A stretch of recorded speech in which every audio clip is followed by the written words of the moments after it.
अगला एपिसोड शुरू होता है गेतो शुगुरु के नरेशन और इंट्रो के साथ, जहां वो एक अंधेरी गली से गुजरता है और बताता है, मैं कर्स्ड स्पिरिट की बढ़ती मात्रा के कारण पूरे साल बिजी रहा। मैंने उन स्पिरिट को एक्सरसाइज किया और निगल लिया। एक स्पिरिट को निगलना कैसा होता है, ये मुझसे अच्छा भला कौन जान सकता है। उसका स्वाद एक कपड़े के जैसा होता है जिससे उल्टी पोछी गई हो। मैंने जो देखा, महसूस किया, वो काफी था। उसी ने मुझे जुजुत्सु सॉर्सरर बनाया। उस दिन से मैं हर रोज खुद को कन्विंस करता हूं। फिर सीन शिफ्ट होता है और हमें बताया जाता है कि एक मेंशन है जहां एक बारबेक्यू चेन कंपनी के प्रेसिडेंट रहते हैं, लेकिन फिर मैड कॉर डिजीज के कारण उन्हें बहुत लॉस हुआ, इसलिए पूरे परिवार ने सुसाइड कर लिया। तब से ये मेंशन एक हॉन्टेड प्लेस है।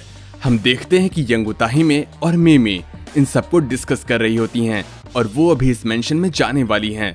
उताहिमे बताती है कि अब तक उस जगह से 3 हाई स्कूलर्स और ना जाने कितने और बंदी गायब हुए हैं और इंटरनेट की वजह से ये खबर काफी तेज फैली भी। अब वो दोनों वहां पहुंचते हैं। हम देखते हैं कि मेमे उताहिमे को कर्टन लगाने से मना कर देती है। मे कोई कर्स्ड एनर्जी महसूस नहीं कर पा रही। दरवाजा खुला होता है और जब वो अंदर जाते हैं तो वो देखते हैं कि पूरा एरिया कचरे और बिखरे सामानों से भरा होता है।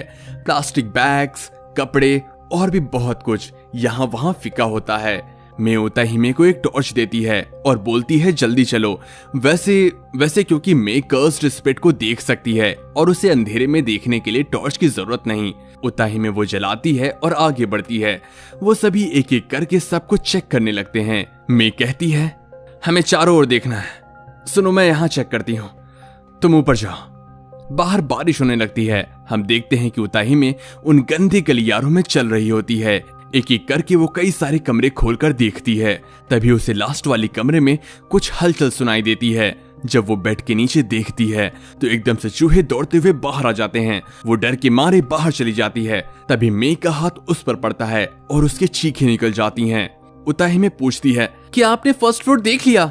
जिस पर मे बोलती है, यही फर्स्ट फ्लोर है। और फिर इसके बाद वो बताती है कि यहाँ जो सामान पड़े हैं वो यहाँ से 3 बार गुजर चुकी है और अब वो इस लूप में फंस चुके हैं। हम देखते हैं कि वो लगभग 30 मिनट से चल रहे होते हैं पर गलियारा खत्म नहीं होता। मैं बताती है कि ये एक बैरियर टेक्निक है। इससे ये साबित होता है कि ये कर्स्ड स्पिरिट इतनी ताकतवर नहीं, लेकिन मेन सवाल ये है कि इसे तोड़े कैसे। उताहिमे बोलती है, अगर ये वीक है तो क्यों ना हम तेजी से दौड़ें। इससे ये डोमेन कंप्रीहेंड नहीं कर पाएगा और टूट जाएगा, क्योंकि ये लूप फिक्स नहीं है। हमने हर बार रैंडम स्टेप में ये लूप पूरा किया है। एक बार 172 स्टेप और दूसरी बार 203 स्टेप। हाँ, और इसे तोड़ने का सबसे बेहतर तरीका ये है कि हम दोनों अलग अलग दिशाओं में दौड़ें। और फिर मे उसे 100 पॉइंट देती है और इसके बाद वो दौड़ती है। थोड़ी ही देर में वो जगह कोलैप्स कर जाती है और उताहिमे बाहर गिरती है। तभी वहां उन्हें बचाने के लिए गोजो आता है और उताहिमे से पूछता है, तुम रो रही हो? इसके बाद वहां मे आती है और गोजो को सबटल वे में लाइन मारने लगती है। उताहिमे गुस्से में उठती है और गोजो को डांटती है। ठीक तभी एक कर्स्ड स्पिरिट उसके पीछे अपीयर होता है। तभी वहां गेतो आता है और बोलता है, ओए, इसे मारना मत, मुझे इसे एब्जॉर्ब करना है। उताहिमे का मूड खराब हो जाता है। तभी वहां शोको आती है और उससे पूछती है, क्या तुम ठीक हो? इसके बाद उताहिमे का मूड अच्छा हो जाता है। वो शोको को नल्ले बेरोजगार गोजो से दूर रहने को कहती है और आकर शोको के गले लग जाती है। गोजो मजे लेते हुए कहता है, उताहिमे के वजन के कारण ये धरती चटक गई है।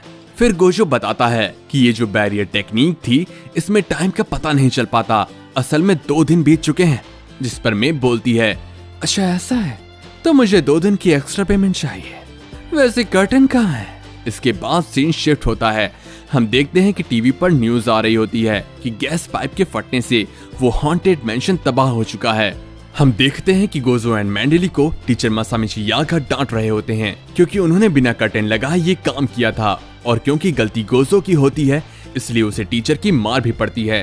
सीन शिफ्ट होता है। हम देखते हैं कि गोजो और गेतो मजे मजे में बास्केटबॉल खेल रहे होते हैं। गोजो कहता है, वैसे भी कर्टेन लगाने की जरूरत नहीं थी, साधारण लोग तो जुजुत्सु और कर्स्ड एनर्जी देख ही नहीं सकते। जिस पर गेतो कहता है, बिल्कुल जरूरी है कर्स्ड स्पिरिट को सप्रेस करने के लिए फिर उसके लेक्चर्स को बीच में ही काट कर गोजो उससे बॉल छीन लेता है और बास्केट में डाल देता है। फिर गेतो कहता है, वैसे भी कमजोर सरवाइव कर सके, इसलिए सोसाइटी का ऑर्गेनाइज्ड होना बहुत जरूरी होता है। स्ट्रॉन्ग को दबाकर वीक को सपोर्ट करना। सुनो सातोरू, जुजुत्सु एग्जिस्ट करता है ताकि नॉन सॉर्सरर्स को बचाया जा सके। इस पर गोशो कहता है, वाह क्या स्पीच मारी है, वैसे भी मुझे ग्रैंड स्पीच से नफरत है, और वैसे भी अपने बिहेवियर को किसी पर इम्पोज करना, क्या ये कमजोरों का नेचर है? इससे इन दोनों के बीच में टेंशन बिल्ड हो जाती है। गोजो कहता है, अब बस बड़ी बड़ी बातें करके वहाँ खड़े मत रहो, गधे।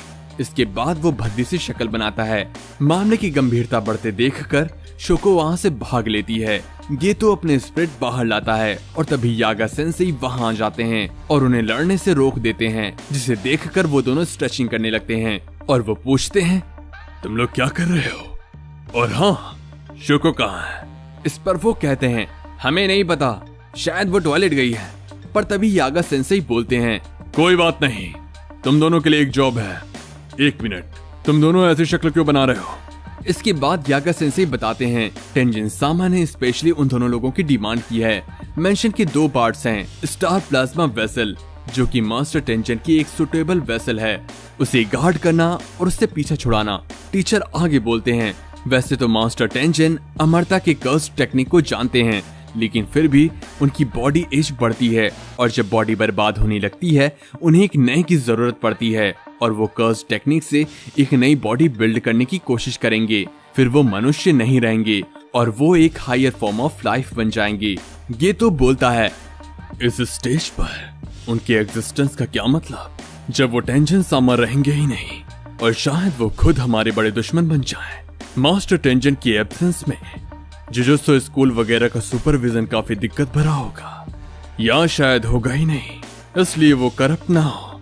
वो हर 500 सालों में एक नई बॉडी को चुनते हैं जो इनके लिए आदर्श हो और वो उस बॉडी को रीराइट कर सके, इसलिए वो न्यू बीइंग में इवॉल्व नहीं होंगे। गोजो कहता है, ओह समझा, इसका मतलब है कि मेटल ग्रेमॉन बन सकते हो, स्कल ग्रेमॉन नहीं। तो हमें कोरोमॉन से स्टार्ट करना होगा। सेंसेई बताते हैं कि स्टार प्लाज्मा वेसल का लोकेशन डिस्क्लोज हो गया है और टोटल 2 ग्रुप्स हैं जो उसे मारना चाहते हैं। वो चाहते हैं कि मास्टर टेंजन अपना कंट्रोल खो दें। एक है कर्स यूजर ग्रुप क्यू और दूसरा है स्टार रिलीजियस ग्रुप। ये लोग उनके भक्त हैं। Time vessel association, master tangent और स्टार प्लाज्मा वेसल 2 दिन बाद पूर्णिमा की रात को मर्ज होंगे। उस दिन तक उस लड़की की रक्षा तुम दोनों को करनी होगी। अगर मिशन फेल होता है तो इससे जनरल पब्लिक भी खतरे में आ जाएगी, तो तुम दोनों को सावधान रहना होगा। सीन शिफ्ट होता है। गोजो वेंडिंग मशीन से एक ड्रिंक लेता है और बोलता है, मैं कर्स यूजर ग्रुप के इरादे को समझ रहा हूँ, लेकिन स्टार रिलीजियस ग्रुप को उस लड़की से क्या दिक्कत है?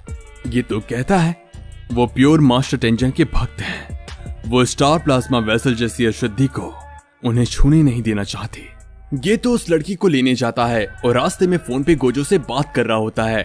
स्टार रिलीजियस ग्रुप में नॉन सॉर्सरर्स हैं, तो हमें उनकी चिंता नहीं करनी चाहिए, हमें बस क्यू का खतरा है। इस पर गोजो कहता है, फिक्र क्यों करते हो, हम स्ट्रॉन्गेस्ट हैं, इसलिए तो मास्टर टेंजन ने हमें चुना। ये तो कहता है, सातोरू याद दिला दूं, तुम्हें आई को प्रोनाउन की तरह यूज करना बंद कर देना चाहिए, खासकर हायर क्लास लोगों के सामने। वो दोनों बकबक कर ही रहे होते हैं और तभी गेटो डोरबेल बजाता है और एक बॉम्ब एक्टिवेट हो जाता है और बिल्डिंग में एक जोर का धमाका होता है। गेटो खुद को प्रोटेक्ट करता है और गोसो पूछता है, वो जिंदा तो है ना? जिस पर गेटो कहता है, हाँ मैं तो। इसके बाद गोसो कहता है, अगर वो मर गई तो हमारे लग जाएंगे। तभी गेटो कुछ नोटिस करता है और हम देखते हैं कि लड़की दूसरी बिल्डिंग से नीचे गिर रही होती है। गेटो दौड़ता है, अपने कर से कांच को तोड़ता है और कुछ कूल मूव्स के साथ उस लड़की को बचाने चला जाता है। वहाँ खड़ा क्यों कॉम्पिटेंट गोकू बोलता है, माफ करना इस बच्चे की जान के बदले, मुझसे नहीं मास्टर टेंजन से हिट करना। तभी वो चौंक जाता है क्योंकि सुगुरु ने उस लड़की को बचा लिया होता है। ये यूनिफॉर्म, तुम जुजुत्सु हाई से हो ना? उस लड़की को मेरे हवाले कर दो वरना जान से जाओगे। इस पर गेटो जवाब में कहता है, तुम्हारी आवाज मुझे सुनाई नहीं दे रही, क्या तुम मेरे थोड़े नजदीक आओगे? वहीं पर गोजो पे कई सारे वेपन्स आ जाते हैं जिन्हें वो रोक देता है और तभी तालियां बजती हैं और एक बंदा बोलता है, अरे बहुत ही बेहतरीन। तुम गोजो साथ रहो ना, तुम मशहूर हो और ताकतवर भी। मुझे देखने दो न अफवाहों में कितनी सच्चाई है। जिस पर गोजो कहता है, तो ठीक है, पहले हम रूल सेट करते हैं। मैं तुम्हारी धज्जियां उड़ाने के बदले डांट नहीं खाना चाहता। जब तक तुम घुटने पर बैठकर मुझसे गिड़गिड़ाकर जान की भीख नहीं मांगते, मैं तुम्हें जिंदा छोड़ दूंगा। बस यही एक रूल है। वहीं ये सब कुछ दूर से दो बंदे देख रहे होते हैं, जिनमें से एक बोलता है, देखो ये शुरू हो गया। स्टार रिलीजियस ग्रुप के पास कोई ताकत नहीं है, लेकिन पैसा बहुत है उनके पास। क्या सोचते हो ज़ेनिन, स्टार प्लाज्मा वेसल को निपटा दोगे? जिस पर दूसरा आदमी बोलता है, वेल अब मैं ज़ेनिन नहीं हूं, मैंने शादी कर ली है। मेरा लास्ट नेम फुशिगिरो है। ठीक है, मैं तुम्हारे प्रपोजल को एक्सेप्ट करता हूं। और इसी डायलॉग के साथ ये एपिसोड यहीं खत्म हो जाता है। दोस्तों मैं बता दूं कि मुशोको टेंसेई की तरह ये एपिसोड भी एक वीक में एक ही आएगा, क्योंकि इसका रीजन है कि ये सीरीज अभी ऑनगोइंग है और हर हफ्ते एक ही एपिसोड रिलीज हो रहा है। तो जिस दिन एपिसोड रिलीज होगा फिर हम स्क्रिप्टिंग करेंगे, फिर मैं नरेशन करूंगा और फिर एपिसोड रिलीज हो पाएगा। तो कोई कमेंट में ये मत कहना कि प्लीज डेली एपिसोड लाइए, हमें अगला एपिसोड जल्दी देखना है, क्योंकि ये हमारे हाथों में नहीं है।